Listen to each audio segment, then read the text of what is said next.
کبھی آپ نے یہ سوال خود سے کیا ہے کہ مغرب دنیا کو کس طرح سے بے وقوف بناتا ہے؟ ایک مثال آپ کو دینا چاہوں گا کہ جب رشیا، چائنا اور دیگر ممالک سے امریکہ کی ٹیکنالوجی کی ایک جنگ چل رہی تھی اور دیگر ممالک ٹیکنالوجی میں بہت آگے جا رہے تھے، تو امریکہ نے یہ سوچا کہ ہم ایک ایسا شوشہ چھوڑیں گے جس کے ذریعے ہم تمام ممالک پہ سبقت حاصل کر جائیں گے۔ شوشہ یہ چھوڑا گیا کہ امریکی سائنسدان چاند پہ گئے ہیں، اور وہ فیک نیوز اتنی پھیلائی گئی کہ اسے جھوٹ کو اتنا پھیلایا جائے کہ لوگ اسے سچ تسلیم کرنا شروع ہو جائیں۔ دن یہ سوال کیا گیا کہ دنیا کو کس طرح سے مطمئن کرنا ہے کہ واقعی کوئی سائنسدان، کوئی انسان چاند پہ گیا ہے۔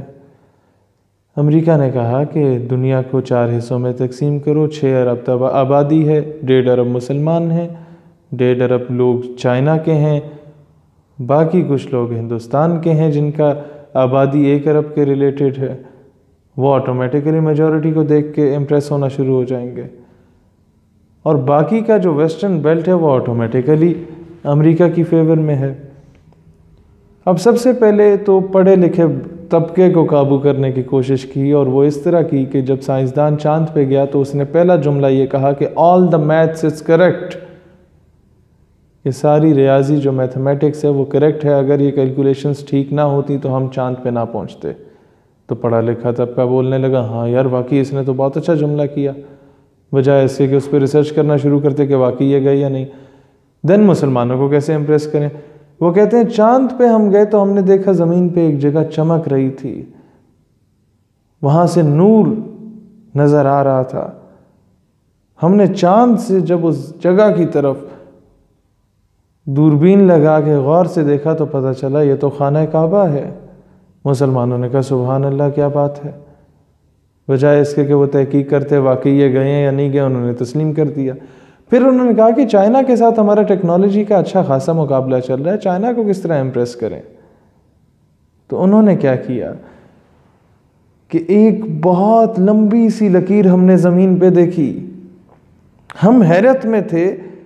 کہ چاند سے اتنی بڑی لکیر ہمیں زمین پہ نظر کیسے آنے لگ گئی، اسے ذرا غور سے دیکھیں یہ کیا ہے۔ تو پتہ کرنے پہ معلوم ہوا یہ تو دا گریٹ وال آف چائنا، دیوار چین ہے۔ وہ چینی کہنے لگے واہ واہ کیا بات ہے، بہت خوب، یہ تو واقعی چاند پہ گئے ہوں گے، اور چائنا کی گریٹ وال جو ہے وہ چاند پہ نظر آنے لگی، واہ واہ واہ واہ۔ اس طرح سے دنیا کو بے وقوف بنایا گیا۔ دوستو اسی طریقے سے ابھی اس سے پہلے میں بتانا چاہتا ہوں کہ جو لیٹسٹ رپورٹ آئی ناسا کی، وہ یہ آئی کہ آج تک کوئی بھی شخص چاند پہ نہیں گیا، یعنی کہ ڈرامہ رچایا گیا تھا۔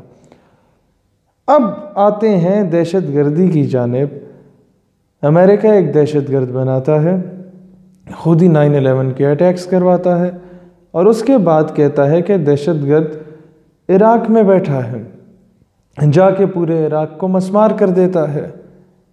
اور پھر کہتا ہو دہشت گرد تو ایران میں بیٹھ گیا۔ وہ دہشت گرد بچ جاتا ہے، باقی پورا عراق تباہ، جاتے ہیں ایران کو تباہ کرتے ہیں، پھر کہتے ہیں ہو یہ تو بھاگ کے افغانستان میں بیٹھ گیا، پھر پورا افغانستان تباہ کیا جاتا ہے، عورتوں کی عزتوں کو لوٹا جاتا ہے،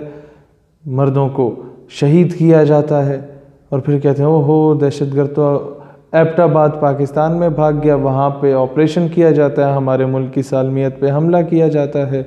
اور پھر کہتے ہیں ہو دہشت گرد تو سیریا میں تھا،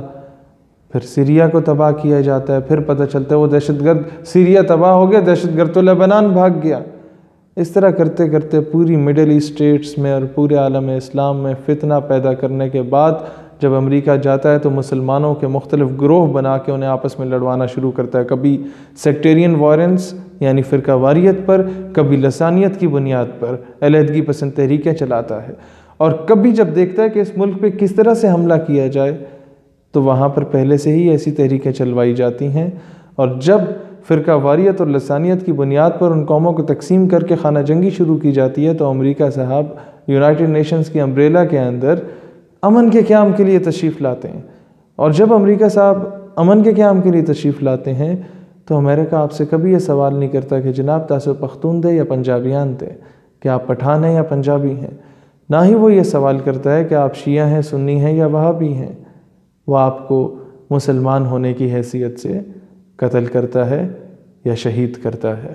لہٰذا مسلمانوں، مسلمان ہونے کی حیثیت سے اپنا دفاع کرنا سیکھو اور ایک پلیٹ فارم پہ متحد ہو جاؤ۔ باقی کے چھوٹے موٹے اختلافات جو آپس میں آپ کے ہیں وہ بعد میں بھی دیکھے جا سکتے ہیں۔ جب دشمن آپ پہ حملہ آور ہوتا ہے تو دو بھائی اگر آپس میں لڑ رہے ہوں تو وہ بے وقوف کہلاتے ہیں۔ ان دونوں بھائیوں کو چاہیے کہ پہلے دشمن کا مقابلہ کرے،